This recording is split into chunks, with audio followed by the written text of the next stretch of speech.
One of history's most powerful queens, Isabella of Castile, once ordered the forced conversion or expulsion of hundreds of thousands of people, an act that reshaped the religious and ethnic landscape of an entire continent in a single year. Welcome, friend, to this gentle journey through time where we'll explore one of history's most remarkable transformations. Tonight, we follow the extraordinary story of a young princess who would reshape the world itself. Whether you're settling in for sleep or simply seeking a peaceful escape from your day, I'm grateful you've chosen to spend this quiet hour with me. If this kind of soothing historical storytelling brings you comfort, consider subscribing for more tales that can carry you softly into the night. The morning mist clung to the stone walls of Madrigal de las Altas Torres as a young girl of 3 years old took her first tentative steps across the cold flagstones of her father's castle. The year was 1454, and Isabella of Castile had no way of knowing that these childhood footsteps would one day echo across continents she had never heard of, in lands that existed only in the fevered dreams of explorers and madmen. Picture her there in that drafty castle, wrapped in layers of wool against the Spanish winter, her small fingers tracing the ancient carvings on the chapel walls, while her tutors droned on about Latin conjugations and royal lineages. The castle of Madrigal was hardly the most prestigious residence in Castile, but it would serve as home to this future architect of empire during her most formative years. Isabella's daily routine began before dawn, as was customary for royal children of the 15th century. A servant girl would gently shake her awake in her narrow bed, the mattress stuffed with straw and covered with rough linen sheets that scratched against her skin. The stone floors were so cold that even in summer she would quickly slip her feet into leather slippers before standing. There was no glass in the windows of her chamber, only wooden shutters that did little to keep out the mountain air that swept down from the Guadama peaks. Her first task each morning was prayer, kneeling on the hard stone floor of the castle's small chapel while Father Martinez led her through the morning devotions. The priest's voice echoed in the cramped space, mixing with the sound of wind whistling through the gaps in the ancient masonry. Isabella would close her eyes and try to focus on the words, but often her mind wandered to the stories her wet nurse had told her the night before. Tales of brave knights and distant kingdoms that seemed far more exciting than the repetitive Latin phrases she was required to memorize. After prayers came the morning meal, usually consisting of coarse bread, watered wine, and whatever meat had been preserved from the previous day's hunt. Isabella would sit at the high table with her younger brother, Alonso, who was just 2 years her junior, while servants scurried around them, preparing for the day's activities. The hall was perpetually dim, lit only by narrow windows set high in the walls, and the occasional torch that cast dancing shadows across the rough-hewn beams overhead. The education of a Castilian princess in the mid-15th century was designed to prepare her for a life of political marriage and religious devotion. But Isabella's circumstances were far from typical. Her father, John II of Castile, was a weak king, dominated by his nobles and constantly embroiled in civil wars that had been tearing the kingdom apart for decades. Her half-brother, Henry, who would inherit the throne, was already showing signs of the ineffectual leadership that would later earn him the cruel nickname Henry the Impotent. Isabella's tutors were a mixed collection of minor clerics and impoverished nobles who had found refuge in her father's court. They taught her to read and write in both Castilian and Latin, though her Latin remained rudimentary throughout her childhood. More importantly, they instilled in her a deep sense of Christian piety that would guide every major decision of her later life. She learned to embroider, to play simple melodies on the lute, and to conduct herself with the dignified bearing expected of royal blood. But perhaps the most crucial education Isabella received came not from her formal tutors, but from simply observing the chaos that surrounded her father's court.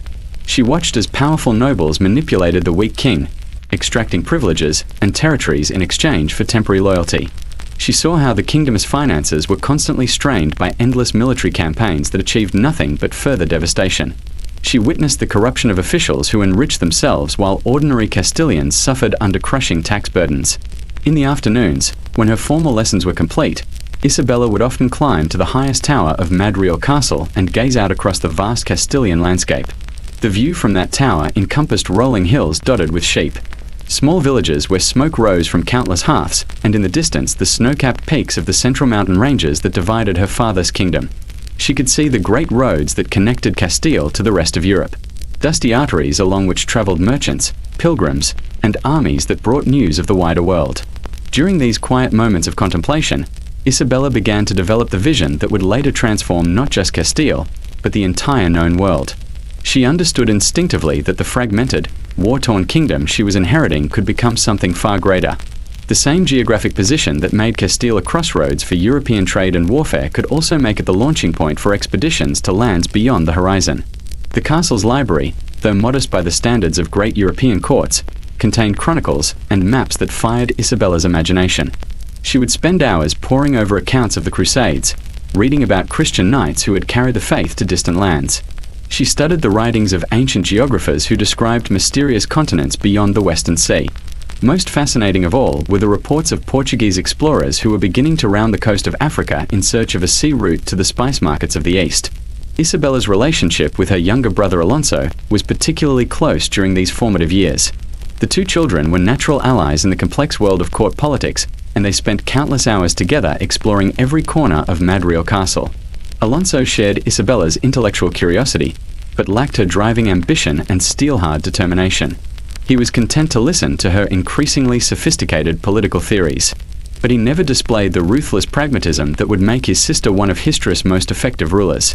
Their games often involved elaborate fantasies about ruling a united Christian kingdom that would drive the Muslims from Spanish soil and carry the cross to the ends of the earth. They would create imaginary maps showing vast territories that acknowledged Castilian sovereignty, and they would plan military campaigns against fictional enemies who threatened their make-believe empire. These childhood games were remarkably prescient, anticipating with startling accuracy the actual conquests that Isabella would later sponsor. The political education Isabella received through direct observation of her father's failures was supplemented by careful study of Castilian history and law. Her tutors made sure she understood the complex feudal relationships that bound the kingdom together, the ancient privileges enjoyed by different cities and regions, and the delicate balance of power between the crown and the great noble houses. This knowledge would prove invaluable when she later needed to navigate the treacherous waters of succession politics. Religious instruction occupied a central place in Isabella's daily routine, but her approach to Christianity was notably practical rather than mystical. She learned to see the church not just as a spiritual institution, but as a powerful political and economic force that could either support or undermine royal authority. Her confessors taught her that earthly rulers had a divine obligation to protect and expand Christian civilization, a lesson that would later provide moral justification for some of the most ambitious imperial projects in human history. The meals served in Madrigal Castle reflected the kingdom's economic struggles during Isabella's childhood.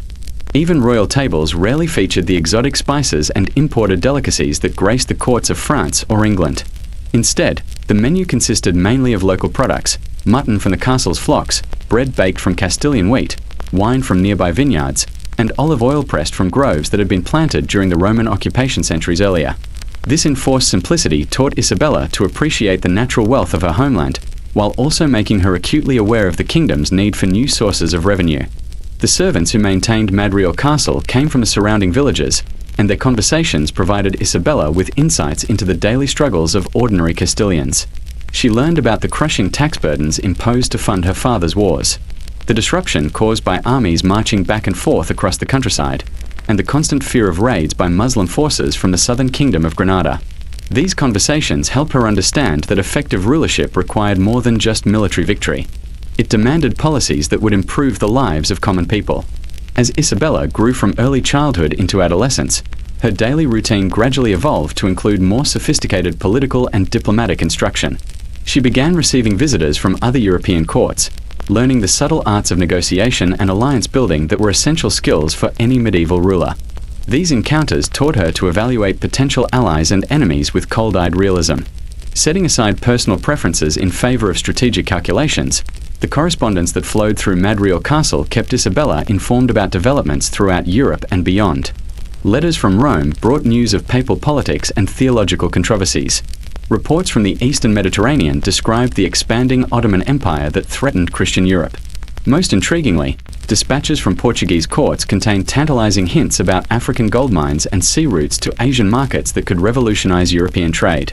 During the long winter evenings, when the mountain winds made travel impossible and the castle was effectively cut off from the outside world, Isabella would gather with her small court in the Great Hall for entertainment that combined pleasure with continued education. Traveling musicians would perform songs that celebrated Castilian military victories, while storytellers recounted legends about Christian heroes who had fought against impossible odds to defend their faith. These performances reinforced Isabella's growing conviction that she was destined to play a crucial role in the ongoing struggle between Christianity and Islam. The physical environment of Madrial Castle shaped Isabella's character in ways that would influence her entire approach to rulership. The harsh mountain climate taught her to endure discomfort without complaint. The constant need to conserve resources in an isolated fortress instilled habits of frugality that would later help her manage royal finances more effectively than most of her contemporaries.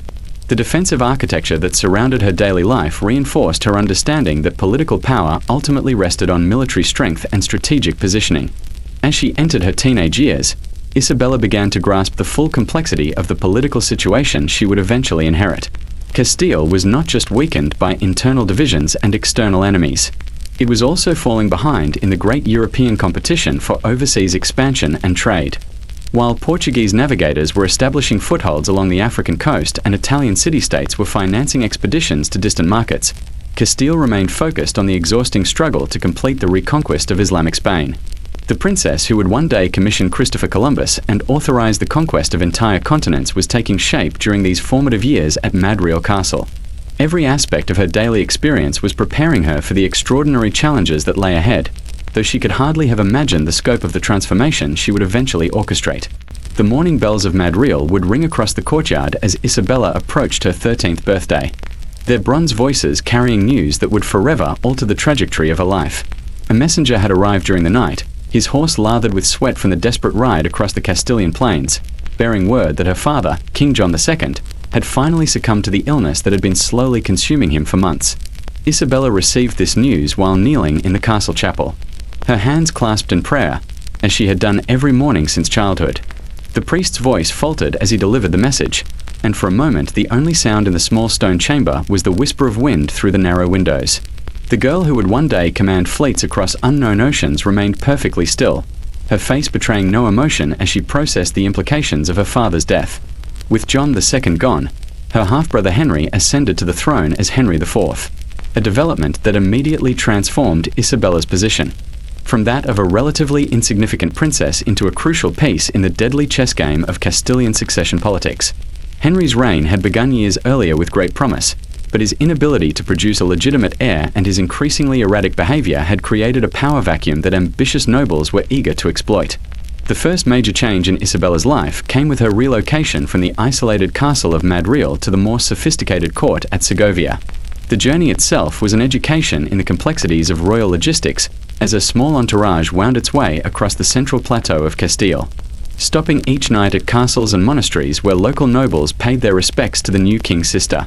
Segovia represented a dramatic contrast to the austere environment where Isabella had spent her childhood.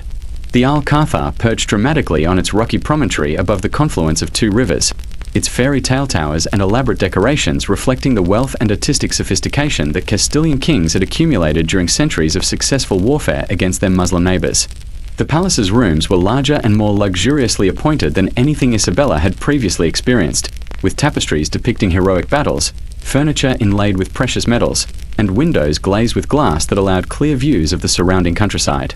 Her daily routine at Segovia began with the same religious observances she had practiced at Madrial.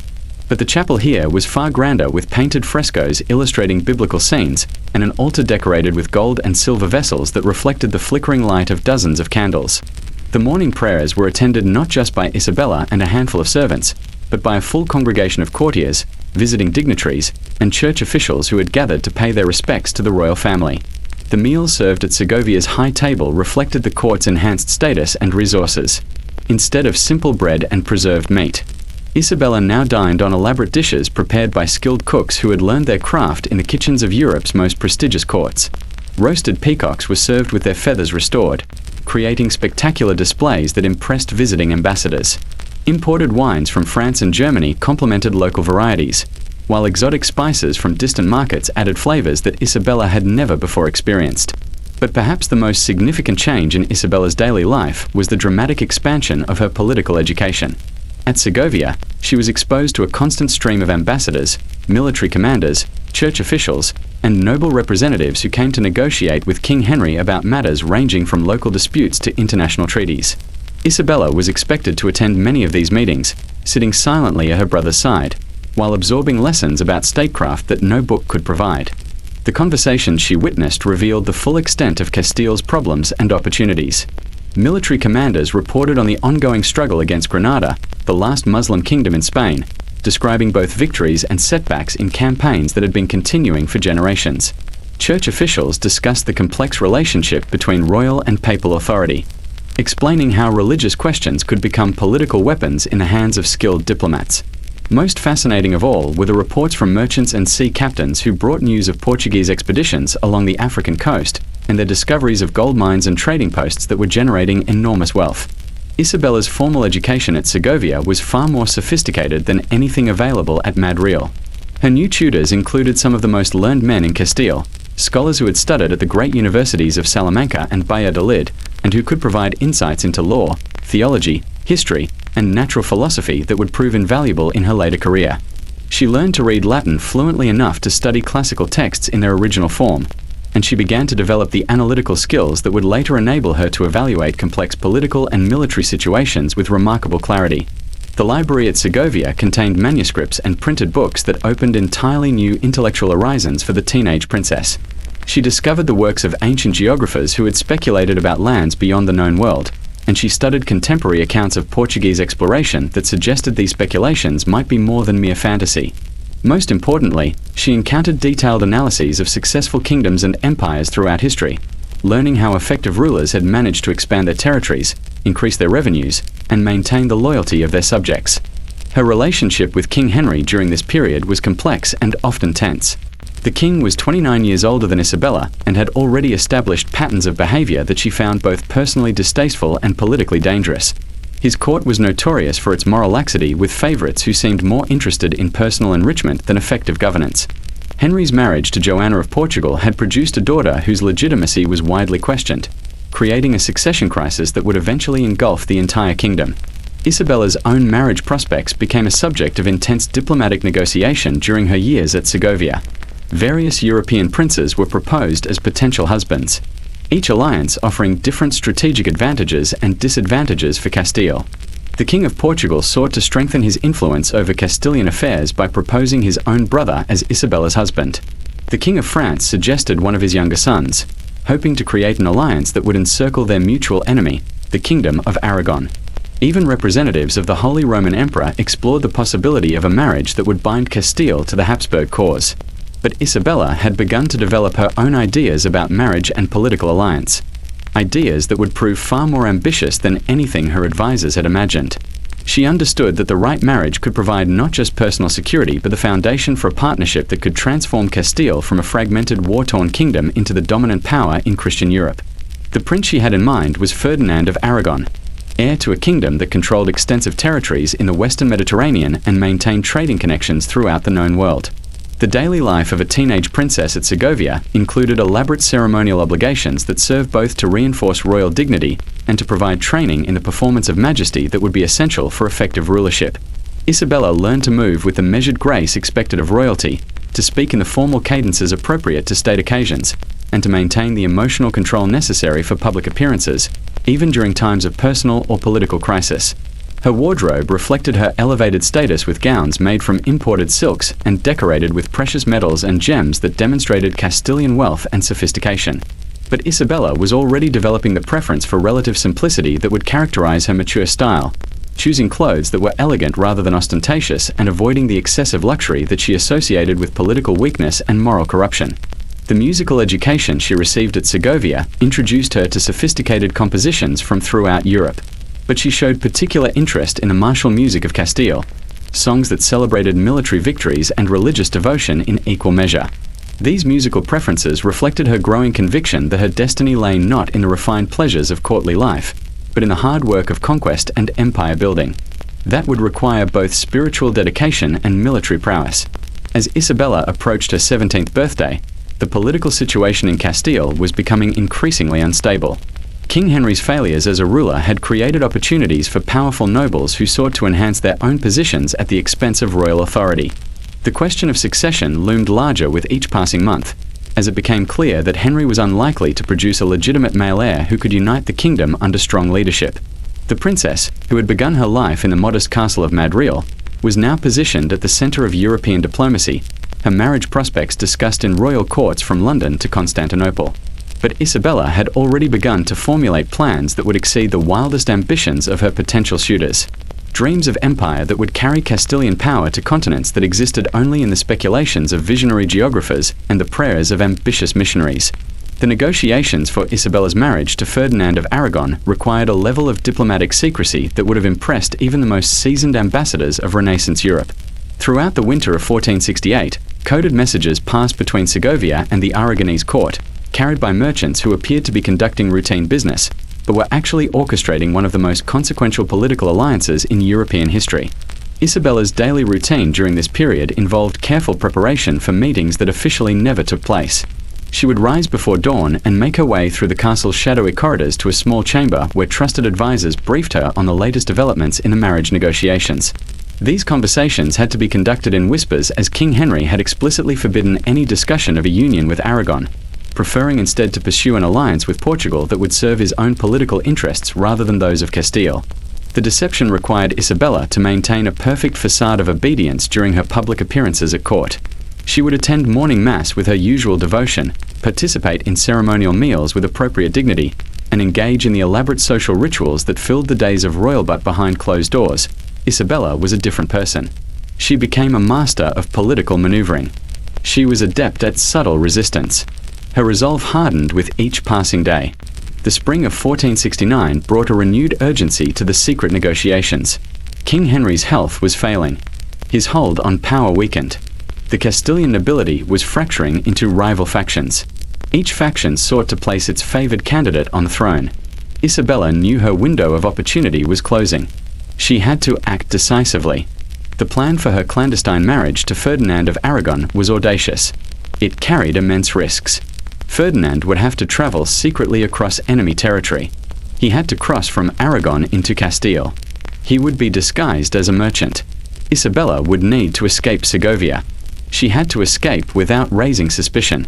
The journey to Valladolid, the planned wedding site, was long and perilous. Every step brought potential discovery. Discovery meant certain imprisonment. It meant the end of her royal ambitions. Isabella began to make her own preparations. She confided in a few trusted ladies-in-waiting. These women were fiercely loyal to her. They helped her arrange for a small, unadorned traveling wardrobe. They secured provisions for a hasty departure. Her personal confessor, Father Tolliver, became a key accomplice. He used his extensive network of church contacts. He passed messages and arranged safe houses. These were along Ferdinand's secret route. The air in Segovia grew thick with suspicion. Rumors of Isabella's defiance reached King Henry's ears. He increased her guard. He restricted her movements. But Isabella was already a master of deception. She maintained her calm demeanor. She attended court functions as usual. She prayed with fervent piety.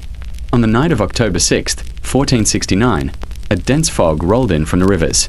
It enveloped the Alcázar of Segovia in a thick shroud. This was the signal. Isabella had to leave. She dismissed her ladies-in-waiting early. She feigned a headache. She retreated to her private chambers. Under the cover of darkness, she slipped out a rarely used servant's entrance. Her trusted maid, Beatrice, waited with 2 horses.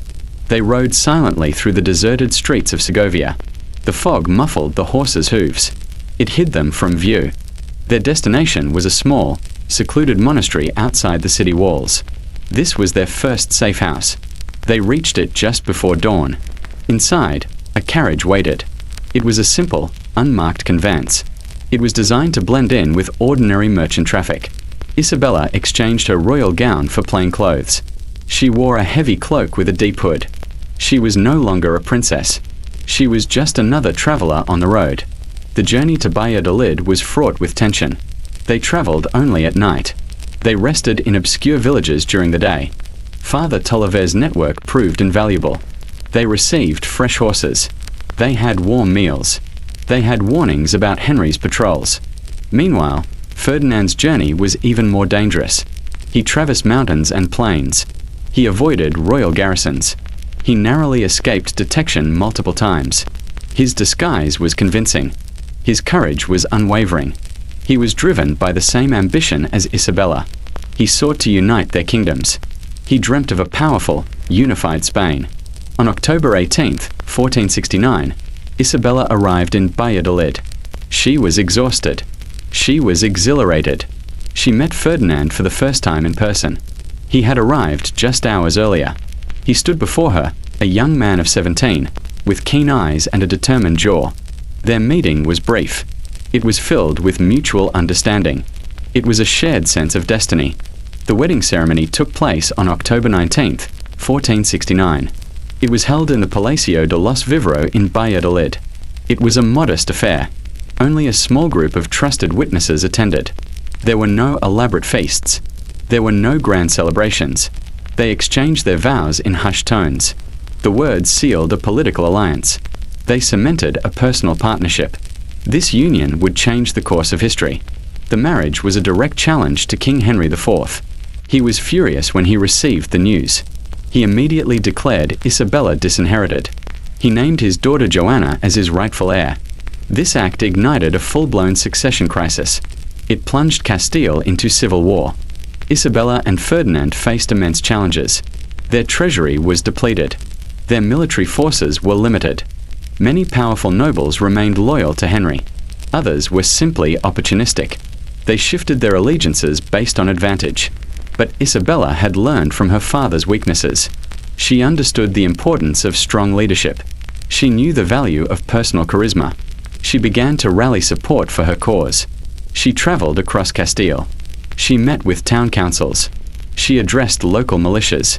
She promised stability and justice. She vowed to end the chaos that had plagued the kingdom for decades. Ferdinand, a shrewd military commander, took charge of their armies. He proved to be a skilled tactician. He was a brave leader in battle. Together, they formed a formidable team. Isabella handled the political and administrative aspects. Ferdinand managed the military campaigns. Their marriage was a true partnership. It was based on mutual respect and shared goals. The civil war raged for 5 years. It was a brutal conflict. It devastated the Castilian countryside. Families were divided. Cities were besieged. The outcome remained uncertain for a long time. Isabella spent countless hours negotiating with wavering nobles. She secured loans from merchants. She appointed loyal officials to key positions. She understood that winning hearts and minds was as crucial as winning battles. Her commitment to justice and order resonated with many Castilians. They were tired of the constant strife. They yearned for peace and strong governance. Her faith also provided a powerful rallying cry. She presented her cause as a holy mission. She sought to restore Christian values to a corrupt kingdom. In December 1474, King Henry IV died. His death removed a key obstacle. It did not end the war. Portugal immediately invaded Castile. They sought to place Joanna, Henry's declared heir, on the throne. This transformed the civil war into an international conflict. Isabella and Ferdinand faced a much larger, well-funded army. The Portuguese forces were led by King Afonso V. He was an experienced military leader. The War of Castilian Succession tested Isabella's resolve to its limits. She worked tirelessly. She rallied her forces. She inspired her people. She made difficult strategic decisions. She delegated authority effectively. She demonstrated exceptional courage under pressure. In 1476, the Battle of Toro was a decisive turning point. Ferdinand's forces achieved a significant victory over the Portuguese. This battle established Isabella's legitimacy as queen. It solidified her claim to the throne.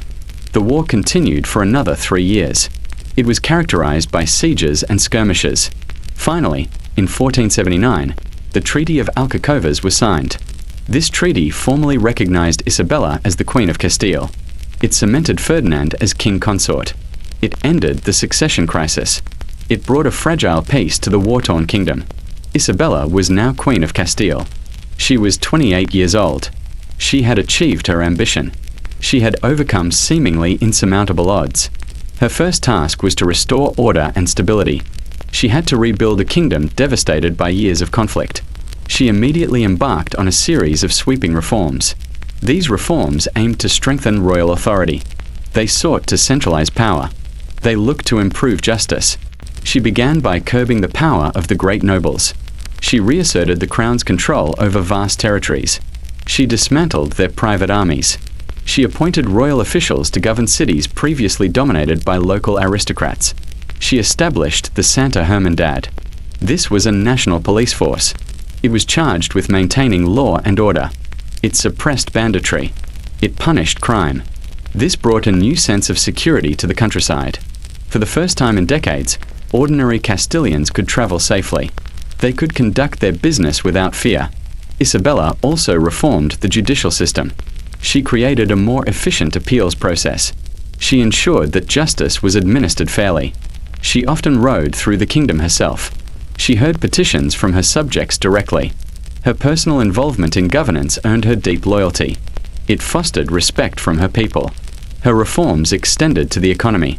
She understood that a strong kingdom needed a robust treasury. She implemented new tax policies. They were designed to be more equitable.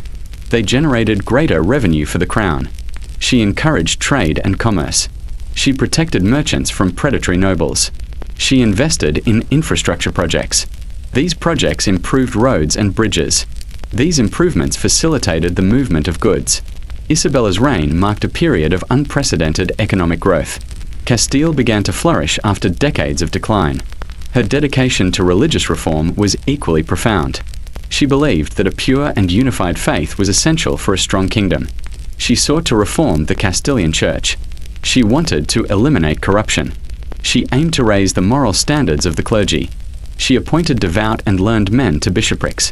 She encouraged the establishment of new monasteries and convents. She supported religious orders dedicated to education and charity. Her reforms strengthened the Church's spiritual authority. They brought it into closer alignment with royal power. In 1480, Isabella and Ferdinand formally established the Spanish Inquisition. This institution was controversial. It became a powerful tool for religious and political control. Its primary purpose was to identify and punish heresy. It targeted those who had converted to Christianity. It focused on those suspected of secretly practicing their old faith. The Inquisition was also used to consolidate royal power. It suppressed dissent. It eliminated political opponents disguised as religious threats. Isabella viewed the Inquisition as a necessary measure. It secured the religious unity of her kingdom. She believed it would save souls.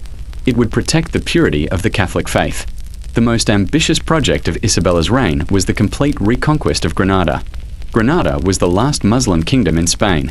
For centuries, Christian rulers had dreamt of expelling the Moors. Isabella made this dream a reality. In 1482, she launched a full-scale military campaign.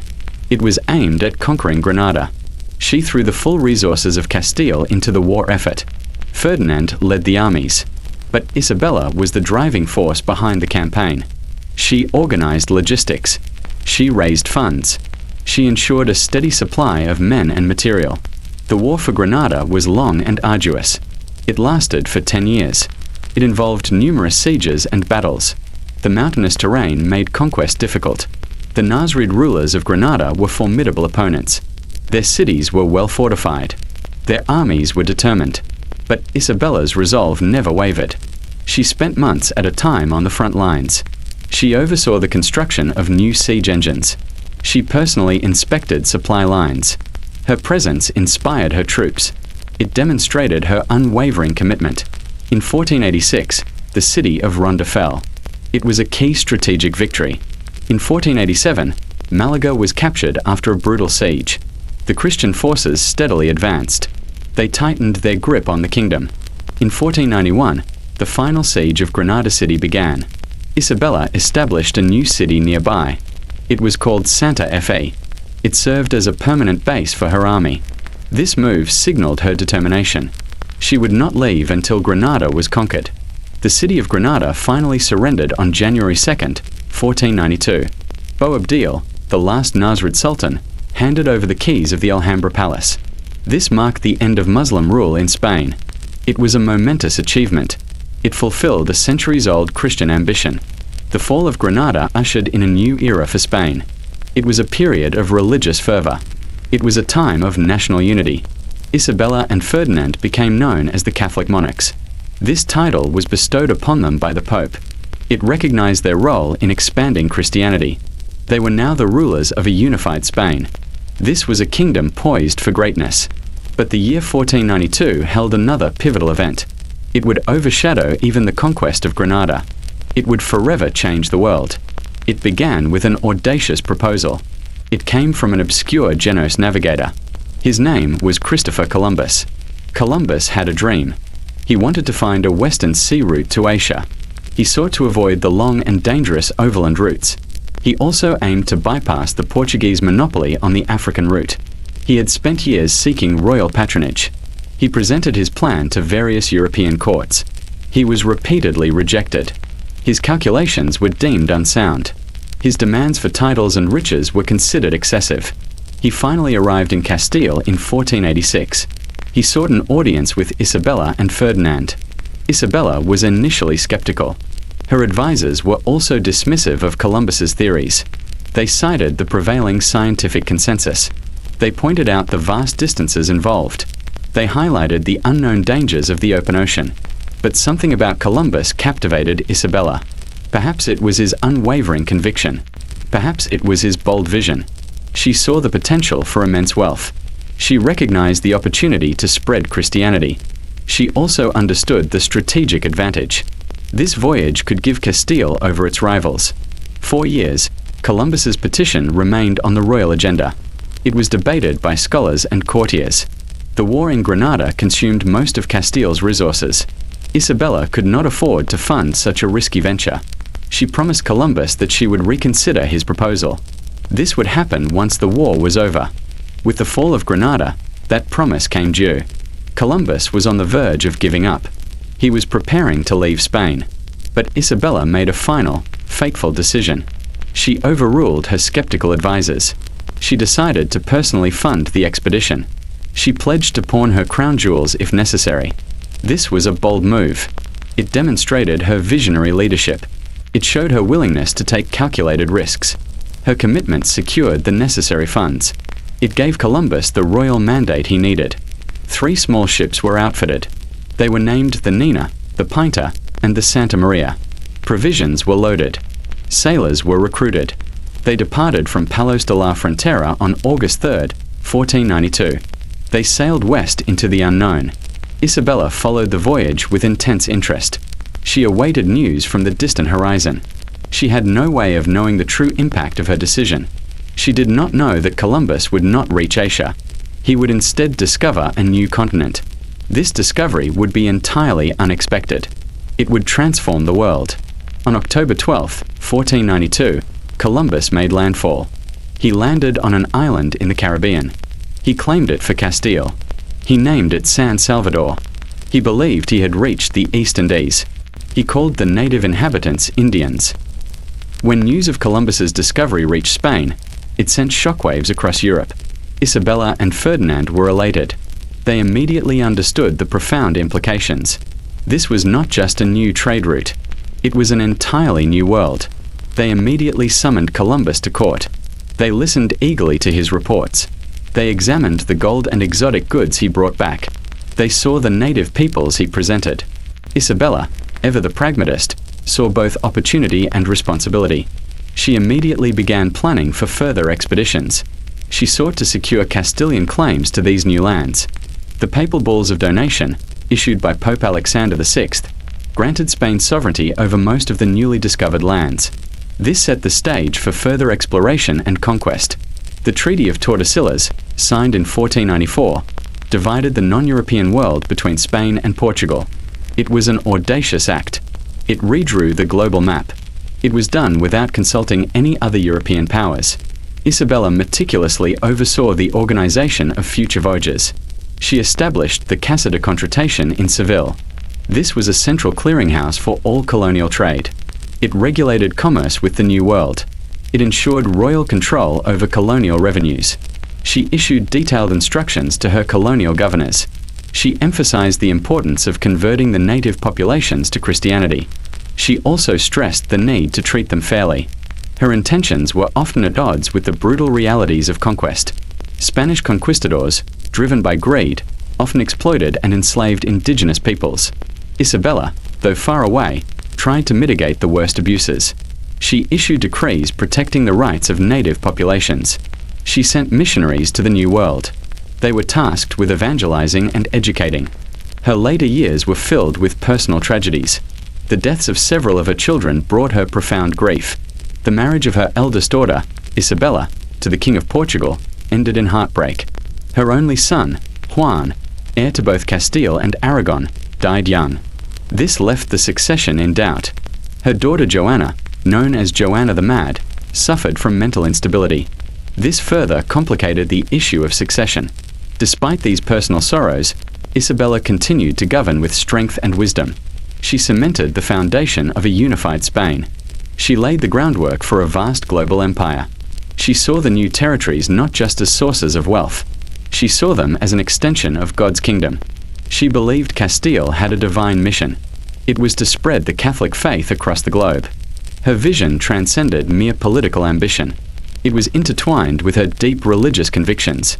In her final years, she focused on strengthening the institutions she had built. She ensured the continued stability of her kingdom. She prepared for the inevitable transition of power. Isabella of Castile died on November 26, 1504. She was 53 years old. Her death marked the end of an extraordinary era. She left behind a transformed kingdom. She had unified Spain. She had financed the discovery of the New World.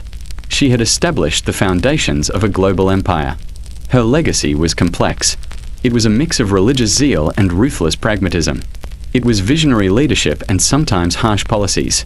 She was a woman of unwavering determination. She shaped the destiny of an entire continent. She reshaped the course of human history. Her reign brought both glory and immense suffering. It brought progress and devastating consequences. It created a powerful Spanish empire. It led to the subjugation of indigenous peoples. It expanded the reach of Christianity. It ushered in an era of global trade. The echoes of her footsteps, first taken in a drafty castle, truly resonated across continents. They reached lands she could never have imagined. Her story remains a testament. It shows the power of a single individual. It shows their ability to change the world. It is a story of ambition. It is a tale of faith. It is an account of conquest. It continues to inspire. It continues to provoke debate. It reminds us of history's profound complexities. It shows us how one queen forever altered the future. It shows us how one queen forever altered the future. Her influence extended far beyond her lifetime. It shaped the policies of her successors. It dictated the trajectory of the newly emerging Spanish Empire. Her grandson, Charles V, inherited a vast domain. It stretched across Europe and the Americas. He ruled an empire where the sun never set. This was largely due to Isabella's foundational work. She had provided the tools and the vision. She had built the infrastructure for global power. The unification of Spain under the Catholic monarchs was a masterstroke. It was a political triumph. It created a formidable new power in Europe. This unified Spain commanded immense resources. It wielded unparalleled military strength. It could project its influence across the globe. The expulsion of the Jews in 1492 was another significant event. It was a controversial decision. It revealed Isabella's unwavering commitment to religious homogeneity. She believed a kingdom united in faith was stronger. It was more stable. This act caused immense suffering. It led to a brain drain from Spain. It had long-lasting economic consequences. But for Isabella, it was a necessary step. It solidified the spiritual foundation of her realm. Her sponsorship of Columbus forever linked her name to the age of exploration. She took a chance on a visionary. She defied conventional wisdom. Her gamble paid off spectacularly. The riches flowing from the New World transformed Spain. They funded further expeditions. They fueled imperial ambitions. Silver from the mines of Potosi enriched the royal treasury. Gold from the Caribbean swelled coffers. These resources enabled Spain to become Europe's dominant power. They financed wars. They built palaces. They supported a golden age of art and literature. Isabella's impact on legal codes was also profound. She reformed the chaotic Castilian legal system. She introduced new statutes. She enforced existing laws more rigorously. Her courts were known for their efficiency. They were celebrated for their fairness. She established royal councils. These councils administered justice. They oversaw governance. They provided a centralized bureaucracy. This system endured for centuries. It became a model for other European monarchies. Her personal piety was genuine. It was deeply felt. It was not merely a political tool. She viewed her reign as a divine trust. She believed she was God's instrument on earth. This conviction gave her immense moral authority. It sustained her through personal tragedies. It guided her through political turmoil. She founded hospitals. She supported charities. She patronized religious institutions. Her devotion to the Virgin Mary was especially strong. She commissioned countless artworks dedicated to her. The establishment of the Inquisition had a chilling effect. It created a climate of fear. It fostered suspicion. It ensured religious conformity. It targeted conversos, Jews who had converted to Christianity. It pursued Moriscos, Muslims who had converted. It ensured that no deviation from Catholic orthodoxy would be tolerated. This institution became a symbol of Spanish religious zeal. It endured for over 3 centuries. It shaped the cultural and intellectual life of Spain. Isabella's domestic policies addressed long-standing social issues. She sought to protect the weak. She aimed to curb the abuses of the powerful. She implemented policies to improve conditions for peasants. She regulated food prices during times of scarcity. She issued decrees against noble lawlessness. She tried to create a more just society. Her efforts were not always successful. They faced resistance from vested interests. But her intentions were clear. She aimed to govern for the common good. Her relationship with Ferdinand was a true partnership. It was a rare example in history. They governed as one flesh. Their combined motto was Tanto Monta, Monta Tanto, Isabel como Fernando. This emphasized their equal authority. They shared power effectively. They often divided responsibilities. Isabella focused on Castile. She managed domestic affairs. She oversaw New World administration. Ferdinand focused on Aragon. He managed foreign policy. He led military campaigns. This division of labor maximized their strengths. It made their combined rule exceptionally effective. Their marriage, though initially clandestine, grew into a strong bond. They respected each other's abilities. They supported each other's ambitions. Their personal correspondence reveals a deep affection. It shows mutual admiration. It highlights a shared commitment to their kingdoms. They produced a family. Their children were central to their dynastic strategy. Each marriage was a diplomatic tool. It was used to secure alliances. It was designed to encircle France. It aimed to strengthen the Habsburg connection. The death of their only son, Juan, was a crushing blow. He was the hope of a unified succession. His early demise plunged the royal family into mourning. It altered the course of Spanish history. It meant that their daughter Joanna and her husband Philip the Handsome would inherit. This created a new set of challenges. Joanna's mental health was a growing concern. Philip's foreign background was another issue. Isabella spent her final years trying to secure the future. She tried to protect the legacy she had built. Her will was a testament to her vision. It was a blueprint for Spain's future. She meticulously outlined how the kingdom should be governed. She emphasized the importance of justice. She stressed the spread of the Catholic faith. She reinforced the crown's authority. She ensured that the New World territories remained under Castilian control. Her foresight was remarkable. Her dedication to her kingdom was absolute. The architectural projects initiated during her reign reflected her power. They showcased her cultural tastes. The royal chapel in Granada was built to house her tomb. It was a symbol of the reconquest. It was a monument to her piety. The rebuilding of the Alcázar of Segovia demonstrated her commitment to royal grandeur. The construction of new cathedrals across Spain celebrated her religious fervor. These buildings still stand today. They are physical reminders of her enduring impact. The Castilian language itself evolved during her reign. It became the dominant language of Spain. It spread to the Americas. Isabella's court was a center of literary activity. She patronized scholars and writers. She encouraged the printing of books. This fostered a vibrant intellectual environment. It laid the groundwork for Spain's golden age. The language spoken in her court became the language of a global empire. Her economic policies had a lasting effect on Spain. She established the Mesta. This was a powerful guild of sheep farmers. It regulated the lucrative wool trade. This trade was vital to the Castilian economy. She fostered nascent industries. She encouraged the growth of artisan crafts.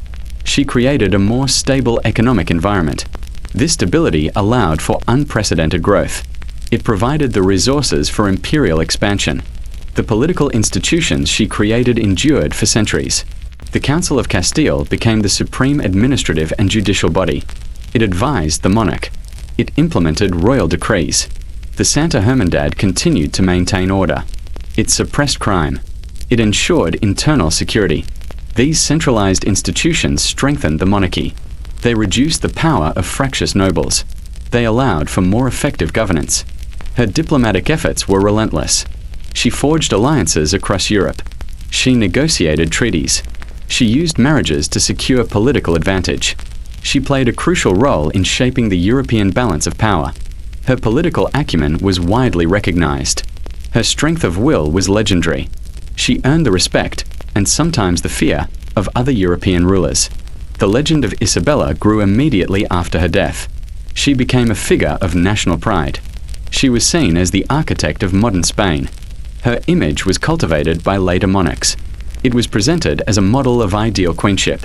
Her legacy became intertwined with Spain's identity. It was associated with its golden age. It was linked to its global empire. Her unwavering commitment to the Catholic faith defined her reign. It inspired her actions. It justified her policies. She genuinely believed in her divine mission. She saw herself as a defender of the Church. She viewed her kingdom as God's instrument. This faith drove her ambition. It fueled her determination. It made her one of history's most formidable rulers. The story of Isabella of Castile is a reminder of power. It shows leadership. It highlights the lasting impact of individual choices. Her decisions, made centuries ago, still resonate today. They shaped nations. They altered continents. They forever changed the course of human endeavor. Her reign stands as a watershed moment. It marked the transition from medieval to modern Europe. It ushered in the global age. Her vision of a unified, powerful, and religiously pure Spain was realized. It came at a cost. The suffering of those expelled from her kingdom was immense. The exploitation of indigenous peoples in the New World was devastating. Her legacy is not without its dark chapters. It is a complex tapestry of triumph and tragedy. It is woven with threads of glory and sorrow. Yet, no one can deny her historical significance. She was a transformative figure. She left an indelible mark on the world. She defied the expectations of her time. She proved that a woman could rule with exceptional strength. She could wield immense power. She could reshape the destiny of nations. Her name remains synonymous with ambition. It is linked with empire. It is connected with the forging of a new world. The tale of Isabella continues to unfold. It is a narrative of profound change. It tells of a queen who dared to dream on a global scale. It details a ruler who made those dreams a reality. It details a ruler who made those dreams a reality. Her life began in an era of fragmentation. She ended it having forged a unified empire. This empire would dominate the globe for centuries. The Spanish Siglo de Oro, or Golden Age, began with her. It continued through the reigns of her successors. This period saw an explosion of artistic creativity. It experienced scientific advancement. It fostered military might. Isabella's influence on the Spanish language was monumental. Castilian, the dialect of her homeland, became the official language. It spread throughout the vast new territories. It became the language of administration. It was the language of evangelization. It unified diverse peoples under a single tongue. This linguistic legacy endures to this day. Millions speak Castilian Spanish. This is a direct result of her policies. The Catholic Church in Spain was forever altered by her reforms. She revitalized religious orders. She purged corruption from the clergy. She ensured the appointment of devout bishops. This created a strong, obedient church hierarchy. It worked in concert with the crown.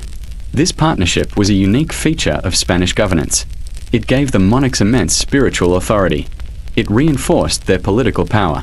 Her vision for Spain was comprehensive. It encompassed military strength. It included economic prosperity. It covered religious uniformity.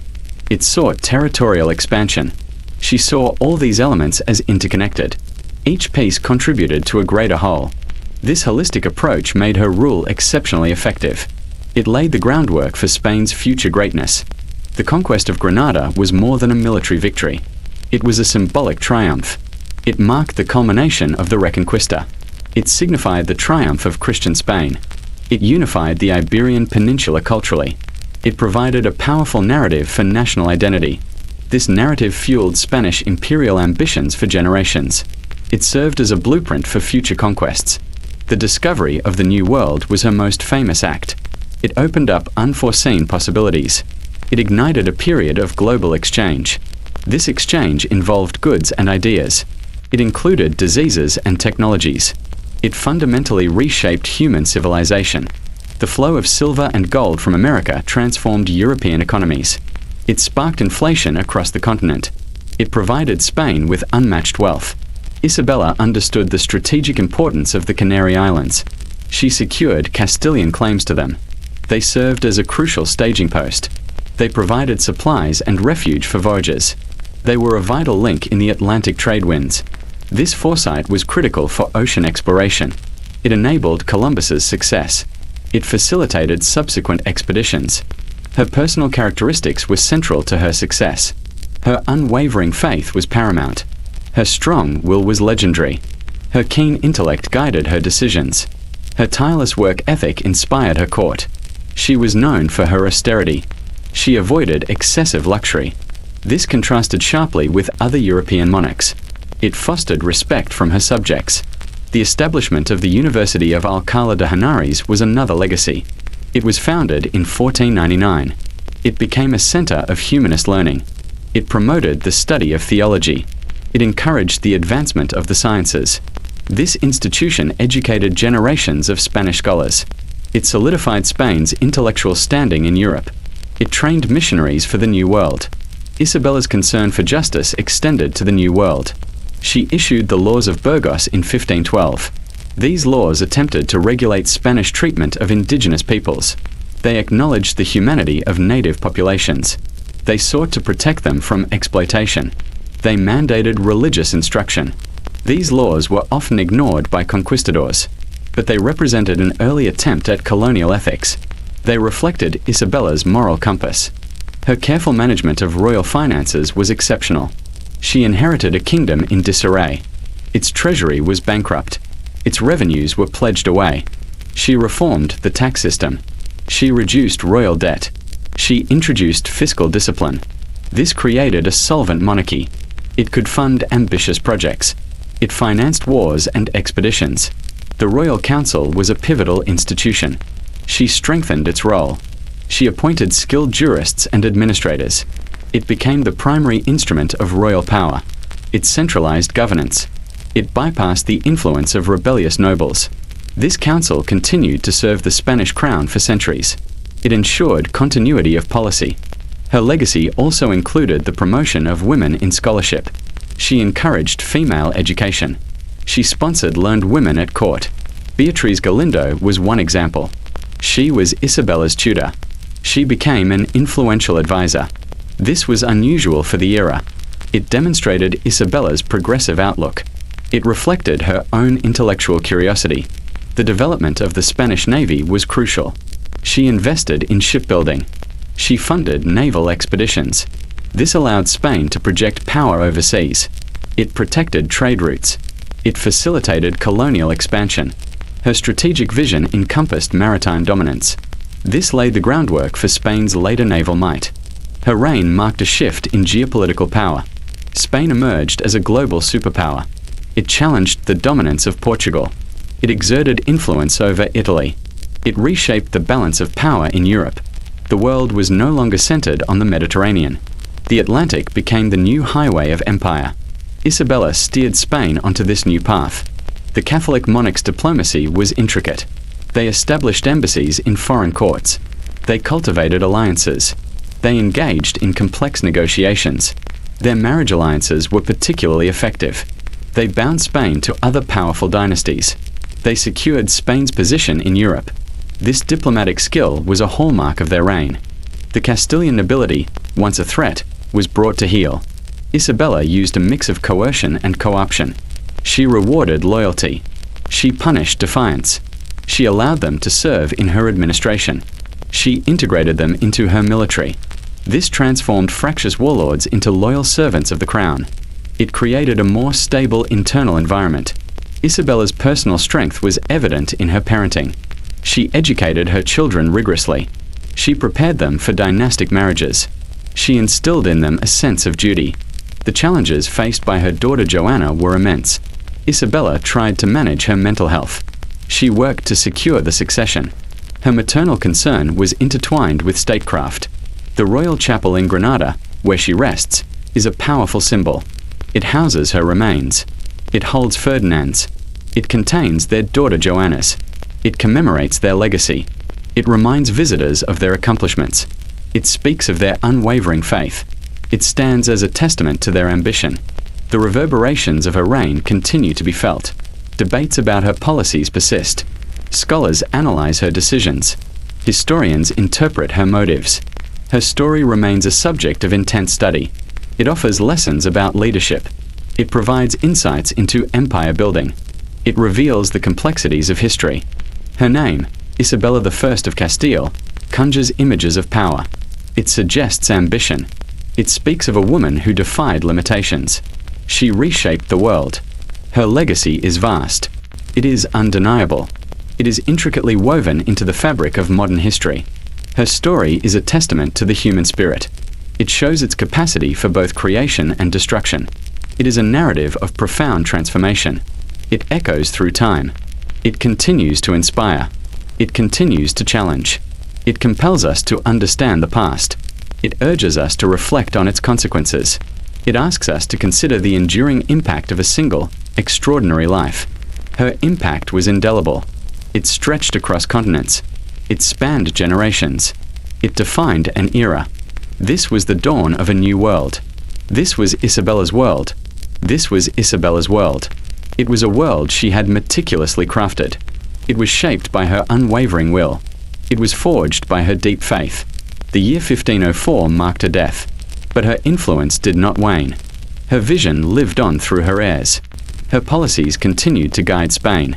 The empire she envisioned blossomed. It grew far beyond her lifetime. Her daughter Joanna inherited the crown. Joanna's mental state was a constant challenge. Isabella had made provisions in her will. She appointed Ferdinand as regent. This ensured stability during Joanna's incapacity. Ferdinand continued Isabella's work. He consolidated royal power. He expanded Spanish influence. He managed the emerging empire. The legacy of the Inquisition deepened. It maintained religious unity. It suppressed any perceived threats. Its reach extended to the New World. Missionaries and inquisitors arrived there. They sought to convert native populations. They enforced Catholic orthodoxy. This religious zeal defined Spanish colonial policy. The Casa de Contratación flourished. It regulated all trade with the Americas. It ensured the crown received its share of wealth. Seville became the hub of a global empire. Ships laden with silver and gold arrived constantly. These riches financed Spain's European ambitions. They paid for vast armies. They built a formidable navy. The Council of Castile continued its vital work. It governed the kingdom efficiently. It implemented laws across the realm. Its authority was undeniable. It represented a centralized bureaucracy. This was a hallmark of Isabella's reign. It provided effective administration for a growing empire. Spain's cultural achievements also soared. The university system thrived. Scholars explored new knowledge. Artists produced masterpieces. This era was Spain's golden age. It was a direct consequence of Isabella's stability. It resulted from her patronage of learning. It reflected the wealth flowing from the New World. The impact on indigenous peoples was devastating. European diseases decimated populations. Spanish exploitation led to immense suffering. The encomienda system granted land and labor. It essentially enslaved native communities. Isabella's good intentions clashed with brutal reality. The distance made enforcement difficult. Greed often triumphed over morality. Yet, voices of dissent emerged. Bartolomé de las Casas became a fierce advocate. He championed native rights. He argued against their enslavement. His efforts, though limited, showed a moral struggle. This struggle was rooted in Isabella's own directives. She had acknowledged the humanity of indigenous peoples. The Treaty of Tordesillas remained crucial. It prevented major conflicts with Portugal. It divided the newly discovered world. This agreement shaped colonial boundaries for centuries. It determined which powers explored which regions. It was a testament to Isabella's diplomatic foresight.